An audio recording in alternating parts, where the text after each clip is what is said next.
नमस्कार दोस्तों, आप सब कैसे हैं? आई होप आप सभी अच्छे होंगे दोस्तों। आज हम लोग बायोलॉजी का topic structure of a plant cell के बारे में समझने का प्रयास करेंगे दोस्तों। तो चलिए शुरू करते हैं और हम लोग टू द पॉइंट चीज़ों को समझने का प्रयास करते हैं। दोस्तों, सबसे पहले मैं आपको बताना चाहूँगी कि ये स्ट्रक्चर है, किसका स्ट्रक्चर है? एक प्लांट सेल का स्ट्रक्चर है और इसमें ये डिफरेंट टाइप के ऑर्गेनेल्स हैं, यानी कोशिकांग प्रेजेंट है। तो हम लोग बारी बारी से एक एक चीज़ों को जानते हुए आगे बढ़ेंगे दोस्तों। तो सबसे पहले हम एंडोप्लाज्मिक रेटिकुलम की बात करते हैं दोस्तों। ये देखिए, ये ग्रीन स्ट्रक्चर है जो स्मूथ है, यानी कि चिकना है। इसको बोलते हैं स्मूथ एंडोप्लाज्मिक रेटिकुलम। और आप इसके बगल में देखिए, ये न्यूक्लियस के ऊपर साइड ये रफ एंडोप्लाज्मिक रेटिकुलम है, जो कि विद राइबोसोम है, इसलिए रफ एंडोप्लाज्मिक रेटिकुलम। और स्मूथ एंडोप्लाज्मिक रेटिकुलम जो होता है वो विदाउट राइबोसोम होता है। तो दोनों में ये डिफरेंस है दोस्तों कि ये दोनों स्मूथ क्यों होगा, क्योंकि विदाउट राइबोसोम। रफ क्यों होगा, विद राइबोसोम। अब एंडोप्लाज्मिक रेटिकुलम के रोल की बात करते हैं कि ये प्लांट सेल के लिए कौन सा रोल अदा करता है दोस्तों। तो इसका रोल है involve in protein synthesis, transport and storage. तो जो एंडोप्लाज्मिक रेटिकुलम है वो इन्वॉल्व किस में है? प्रोटीन सिंथेसिस में है और ट्रांसपोर्ट में है और कंटेंट के स्टोरेज में है दोस्तों। नेक्स्ट हमारा ये देखें, फिंगर लाइक स्ट्रक्चर आपको दिख रहा होगा प्लांट सेल में, जिसको हम कहते हैं mitochondria. Mitochondria is the power house of cell. इसकी बात हम लोग करते हैं कि इसके इन्वेस्टर कौन है। इन्वेस्टर कॉलिकर 1880, यानी कि इसकी खोज किसने की है? कॉलिकर ने की है 1880 में। कहते क्या है? Power house generating energy through cellular respiration. ये रेस्पिरेशन के समय क्या करता है? एनर्जी जनरेट करता है, इसलिए इसको पावर हाउस कहते हैं। ये कितने मेम्ब्रेन में बना होता है? 2 मेम्ब्रेन में बना होता है, inner membrane and outer membrane. Inner membrane को हम क्रिस्टी कहते हैं, इसका सिंगल फॉर्म क्रिस्टा होता है दोस्तों। Outer membrane not easily visible under the microscope. तो माइटोकॉन्ड्रिया 2 मेम्ब्रेन से बनी होती है। इनर मेम्ब्रेन को हम क्रिस्टी कहते हैं, इसका सिंगुलर क्रिस्टा होता है। माइटोकॉन्ड्रिया फिंगर लाइक स्ट्रक्चर होता है और इसकी खोज कॉलिकर ने किया है। और क्या है ये? Power house of plant cell. क्यों है? क्योंकि जनरेट एनर्जी। नेक्स्ट पॉइंट है दोस्तों, it consist of 2 aqueous compartments, outer compartments and inner compartments. Inner compartment is called matrix. Aqueous compartments कितने हैं? 2 है। इनर कंपार्टमेंट को हम क्या कहेंगे? मैट्रिक्स कहेंगे। Inner membrane form a number of infoldings. जो माइटोकॉन्ड्रिया की इनर मेम्ब्रेन है उसमें नंबर ऑफ फोल्डिंग्स होते हैं, जिसको हम क्रिस्टी कहते हैं। हमने बताया कि सिंगुलर फॉर्म क्रिस्टा है टुवर्ड्स द मैट्रिक्स। और ये जो इनफोल्डिंग्स है वो किधर झुके होते हैं? मैट्रिक्स में। और मैट्रिक्स हमारा क्या है? मैट्रिक्स हमारा इनर कंपार्टमेंट है। किसका है? माइटोकॉन्ड्रिया का है दोस्तों। The cristae increase the surface area. Cristae क्या करती है? सरफेस एरिया को जो है बढ़ाती है दोस्तों। It produce cellular energy in the form of ATP। और ये क्रिस्टी जो है वो क्या प्रोड्यूस करती है? Cellular energy. किस फॉर्म में प्रोड्यूस करती है? ATP। ATP का फुल फॉर्म दोस्तों adenosine triphosphate. This is energy. जो एनर्जी जनरेट होती है माइटोकॉन्ड्रिया में, उस एनर्जी को हम ATP कहते हैं। इसीलिए हमारी mitochondria that is most important organelles of the plant cell, that is power house. The matrix possesses single circular DNA molecule. Matrix में क्या होता है दोस्तों? सिंगल सर्कुलर डीएनए मॉलिक्यूल होता है। फ्यू आरएनए, कुछ उसमें आरएनए भी होते हैं। राइबोसोम होते हैं, कैसे होते हैं? 70S होते हैं दोस्तों। और the components required for the synthesis of protein, और अदर कंपोनेंट्स भी प्रेजेंट होते हैं। किस लिए प्रेजेंट होते हैं दोस्तों? प्रोटीन सिंथेसिस करने में उनकी आवश्यकता पड़ती है दोस्तों। नेक्स्ट हमारा है ऑर्गेनेल राइबोसोम। ऑर्गेनेल्स से आप समझ सकते हैं कि प्लांट सेल यानी कोशिका, और ऑर्गेनेल क्या है? कोशिकांग। तो इस तरह से ये एक पार्ट है। राइबोसोम किसका पार्ट है? प्लांट सेल का। कह सकते हैं कि ये सब एक फैमिली है, एक फैमिली मेंबर है। आपने अभी तक एंडोप्लाज्मिक रेटिकुलम के बारे में समझा, माइटोकॉन्ड्रिया के बारे में समझा, अब बारी है राइबोसोम की। ये क्या है? ऑर्गेनेल्स है। आपने बताया कि ये प्लांट सेल का क्या है? एक पार्ट है, कोशिकांग है। Synthesize protein by translating the information in messenger RNA molecule. तो राइबोसोम का क्या काम है? प्रोटीन सिंथेसाइज यानी प्रोटीन का निर्माण करता है, by translating the information in messenger RNA. कैसे निर्माण करता है? जो हमारा मैसेंजर आरएनए है उसके इंफॉर्मेशन पे ये प्रोटीन सिंथेसाइज करता है। Specific amino formation instruction to then by messenger RNA. तो ये क्या करता है राइबोसोम? स्पेसिफिक अमीनो फॉर्मेशन का इंस्ट्रक्शन देता है। किसको देता है? मैसेंजर आरएनए को। मैसेंजर आरएनए का क्या काम है? मैसेज को उसको बढ़ाना, किसी प्रदान करना। जैसे हमारे मैसेंजर आरएनए क्या है? जैसे पीढ़ी दर पीढ़ी जो हमारे जीन इफेक्ट होते हैं वो मैसेंजर आरएनए के माध्यम से ही जनरेशन टू जनरेशन आगे बढ़ता है, इसीलिए इसको मैसेंजर कहते हैं, क्योंकि मैसेंजर का काम होता है किसी चीज़ को, किसी कंटेंट को आगे बढ़ाना।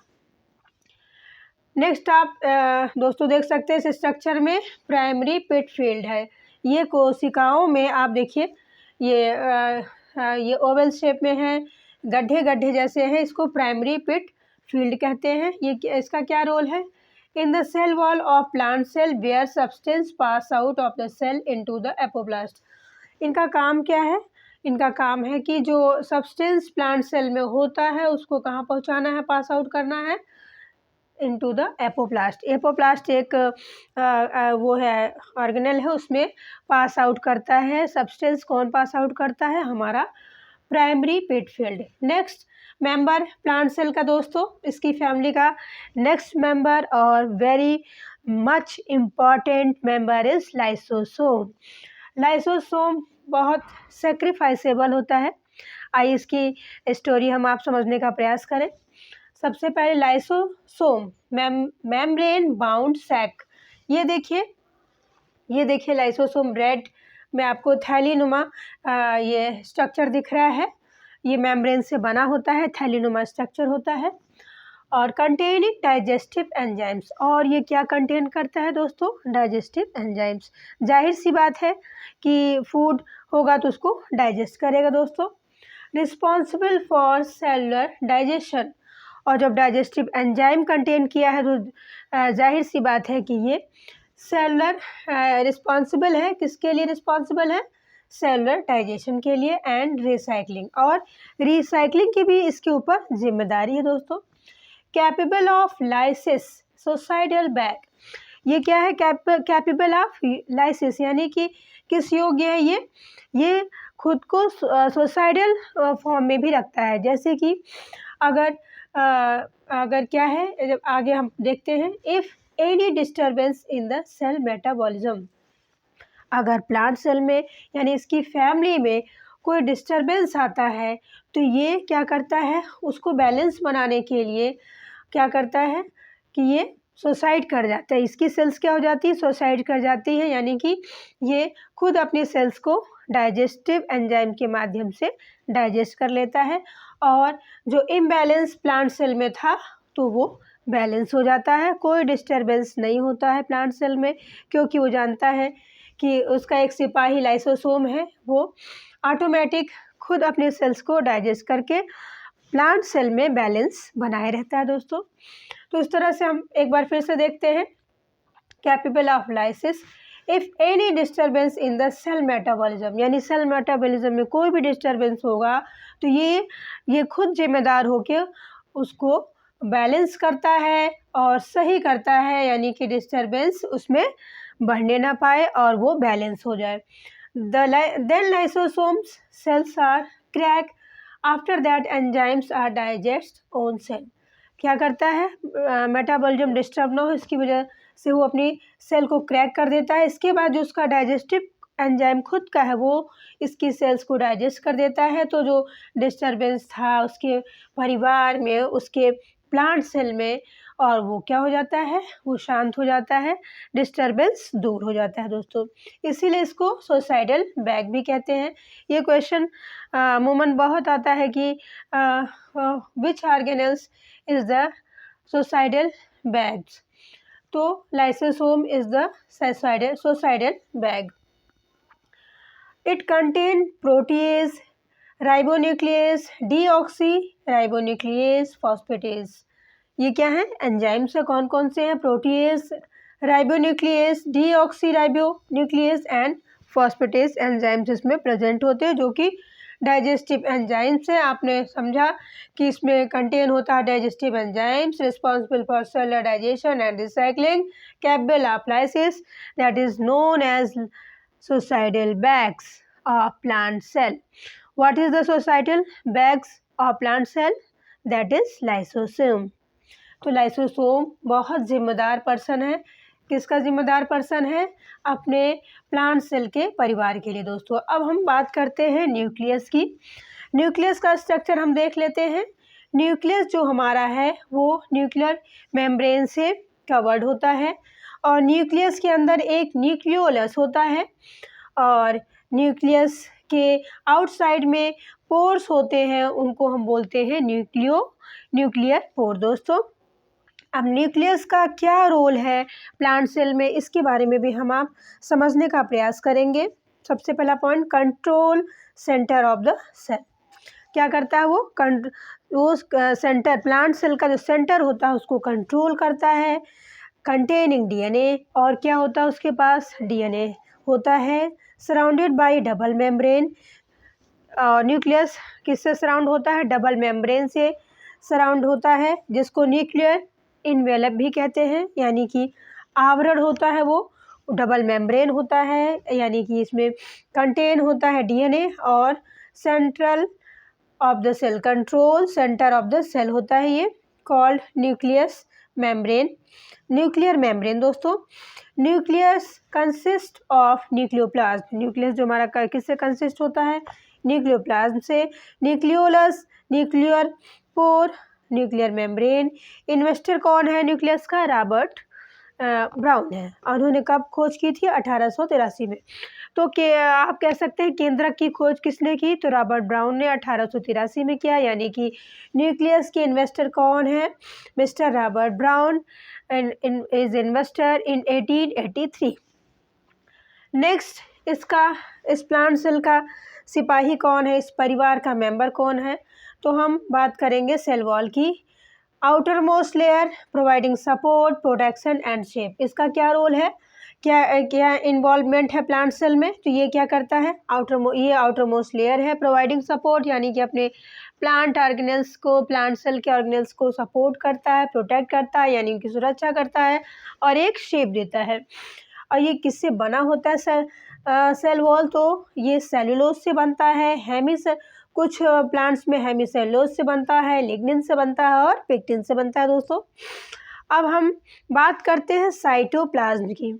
प्लांट सेल में एक फ्लूइड होता है, एक सब्सटेंस होता है, उसको हम बोलते हैं साइटोप्लाज्म। उसमें उसके जितने भी मेंबर हैं प्लांट सेल के, सब उसमें क्या होते हैं, फ्लैट करते रहते हैं, तैरते रहते हैं।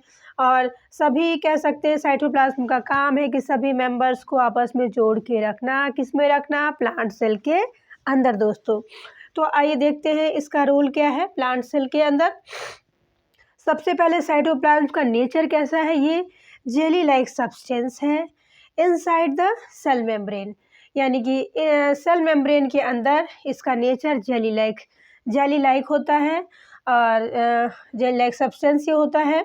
साइट ऑफ मेटाबॉलिक ये metabolic protein synthesis, metabolic process में इसका इन्वॉल्वमेंट है, प्रोटीन सिंथेसिस में इन्वॉल्वमेंट है, और cell signalling composed, cell signal यानी कि सेल में जो सिग्नल आते हैं उसके लिए भी ये रिस्पॉन्सिबल है। और साइटोप्लाज्म किससे बना होता है? साइटोसोल और ऑर्गेनेला से ये दोस्तों बना होता है, यानी इसका कंपोजिशन क्या है, किससे बनता है? साइटोसोल से, ऑर्गेनेल से बना होता है दोस्तों। अब हम बात करते हैं क्लोरोप्लास्ट की। इसका अगला मेंबर है क्लोरोप्लास्ट। क्लोरोप्लास्ट क्या करता है?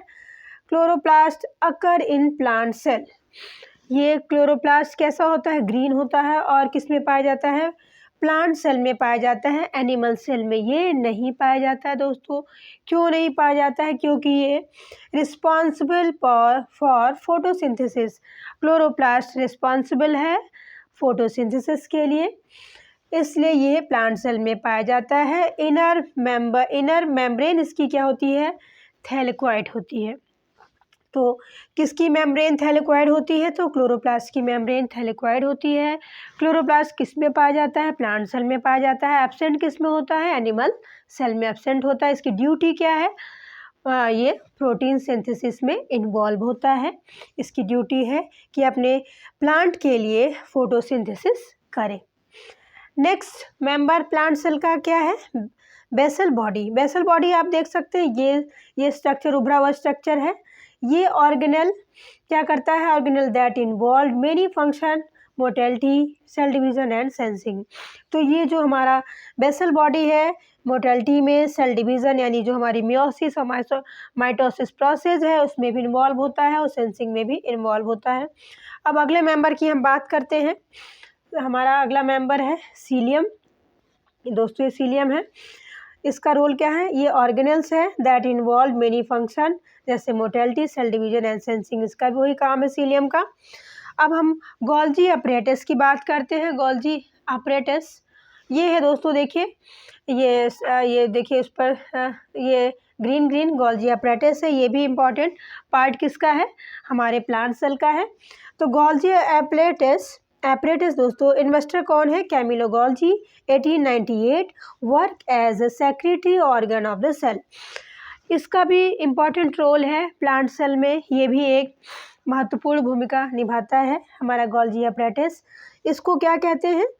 Secretary organ of cell, formation of lysosome and peroxisome also helps to make cell plate during cell division. ये फॉर्मेशन किसके? लाइसोसोम के फॉर्मेशन में भी काम आता है, रोल अदा करता है। पेरोक्सिसोम बनाने में भी रोल अदा करता है। सेल प्लेट बनाने में भी ये मदद करता है। सेल डिवीज़न, माइटोसिस में भी इन्वॉल्व होता है। Also involve in the packaging of material for export from the cell across plasmalemma. देखिए हमारे प्लांट सेल में भी एक्सपोर्ट इंपोर्ट होता है, और ये एक्सपोर्ट की जिम्मेदारी किसकी है? हमारे गोल्जी अपरेटस की है। ये पैकेजिंग भी करता है मटेरियल का, और एक्सपोर्ट भी करता है। कहाँ एक्सपोर्ट करता है? From the cell across plasmalemma में। इसका अगला मेंबर है पेरोक्सिसोम। ये देखिए स्ट्रक्चर है। इसका इम्पॉर्टेंट रोल है प्लांट सेल में, जनरेटिंग सीड्स इसका काम होता है। सीड के जर्मिनेशन में इसका इम्पोर्टेंस है। किसका इम्पोर्टेंस है? पेरोक्सिसोम का। Peroxisomes convert stored fatty acids into a sugar that is energy production, यानी पेरोक्सिसोम भी क्या करता है? एनर्जी प्रोडक्शन में इन्वॉल्व होता है। इसकी ड्यूटी है कि एनर्जी प्रोडक्शन को ये करे। अब हम बात करते हैं, हाँ, गोल्जी अपरेटस का स्ट्रक्चर हमने नहीं पढ़ा था, अब देख लेते हैं। Complex of flattened sac tubule involve in protein modification, sorting and packaging. आपने पढ़ा कि गोल्जी अपरेटस भी हमारा सेक्रेटरी ऑर्गन ऑफ सेल है, और ये क्या करता है? ये मटेरियल जो होता है उसके पैकेजिंग में भी इन्वॉल्व होता है, एक्सपोर्ट करता है। कहाँ से एक्सपोर्ट करता है? From the cell across plasmalemma. अब हम बात करते हैं वैक्यूल की, that is most important part of plant cell. ये भी फैमिली मेंबर है। जाहिर सी बात है कि परिवार के मेंबर अच्छे होंगे और सब ब्यूटीफुल होंगे तो वो परिवार, उस परिवार का सामाजिक, आर्थिक और हर तरह से विकास होगा। और उसी तरह से हमारा जो प्लांट सेल है, इसके सारे मेंबर अगर ऑन द ड्यूटी रहते हैं तो इस प्लांट, ये हेल्दी प्लांट के रूप में हमको दिखाई पड़ता है दोस्तों। तो वैक्यूल की भी क्या जिम्मेदारी है? वैक्यूल क्या करता है? वैक्यूल स्टोरेज कंपार्टमेंट्स है। किसका स्टोरेज कंपार्टमेंट है? For water, salts, waste found in the plant cells, storing materials. Vacuole के पास भी अपनी पावर है। ये वाटर का एब्जॉर्प्शन करता है, सॉल्ट का, वेस्ट मटेरियल का, और प्लांट सेल में स्टोर करता है, और ज़रूरत से ज़्यादा ये सब चीज़ें होती हैं तो उनको बाहर भी कर देता है, यानी कि बैलेंसिंग पावर हमारे वैक्यूल के पास भी है दोस्तों। नेक्स्ट हमारा है पाइनोसिटिक वेसिकल। ये देखिए सेल वॉल के किनारे होता है। Help transport toxic ions from apoplast. Next हमारा है desmosome. Surrounding the cell regulate movement of substance in and out. हमारा डेस्मोसोम देखिए यहाँ पे है, ये सराउंडिंग द सेल, सेल को सराउंडिंग करता है और ये regulates movements of substance in and out. अब हम बात करते हैं, ओह सॉरी दोस्तों, ये तो प्लाज्मा मेम्ब्रेन का था। हाँ, डेस्मोसोम का है। डेस्मोसोम का ये है कि give mechanical strength cell junction. Desmosome जो हमारा है उसकी ड्यूटी है, क्या ड्यूटी है? मैकेनिकल स्ट्रेंथ देता है। किसको देता है? सेल और सेल के जंक्शन में, यानी दो सेल को आपस में जोड़े रखने के लिए जो मैकेनिकल स्ट्रेंथ मिलती है वो किससे मिलती है? डेस्मोसोम से दोस्तों। पहले मैंने जो आपको बता दिया था वो प्लाज्मा मेम्ब्रेन की ड्यूटी थी, लेकिन अब मैं क्लियर कर देती हूँ कि डेस्मोसोम का क्या रोल है प्लांट सेल में। वो सेल्स जॉइंट्स को, यानी सेल सेल जंक्शन जो है उसको जुड़े रहने के लिए मैकेनिकल स्ट्रेंथ देता है, यानी किस तरह का स्टिमुलस देता है कि वो सेल आपस में जुड़े रहें और मजबूती के साथ खड़े रहें और अपनी ड्यूटी करें। नेक्स्ट है दोस्तों प्लाज्मा मेम्ब्रेन। अभी मैंने बताया प्लाज्मा मेम्ब्रेन ये हमारे सराउंडिंग द सेल होता है। ये regulates movements of substance in and out. Plasma membrane का ड्यूटी है कि वो जो सब्सटेंस है उसको रेगुलेट करता है अंदर भी और बाहर भी दोस्तों। अब बारी आती है माइक्रोट्यूब्यूल की।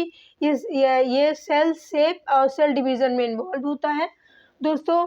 और जो हमारा दो सेल के बीच में आपको गैप दिख रहा है वो इंटरसेलुलर स्पेस है दोस्तों। इस तरह से मैंने दोस्तों आपको हर पार्ट्स के बारे में, हर फैमिली मेंबर के बारे में, किसके फैमिली मेंबर? प्लांट सेल के फैमिली मेंबर के बारे में बताने का प्रयास किया है। अगर आप ध्यान से बातों को सुने होंगे, समझे होंगे तो बातें आसानी से समझ में आ जाएंगी। एक मेरा छोटा सा प्रयास था। धन्यवाद।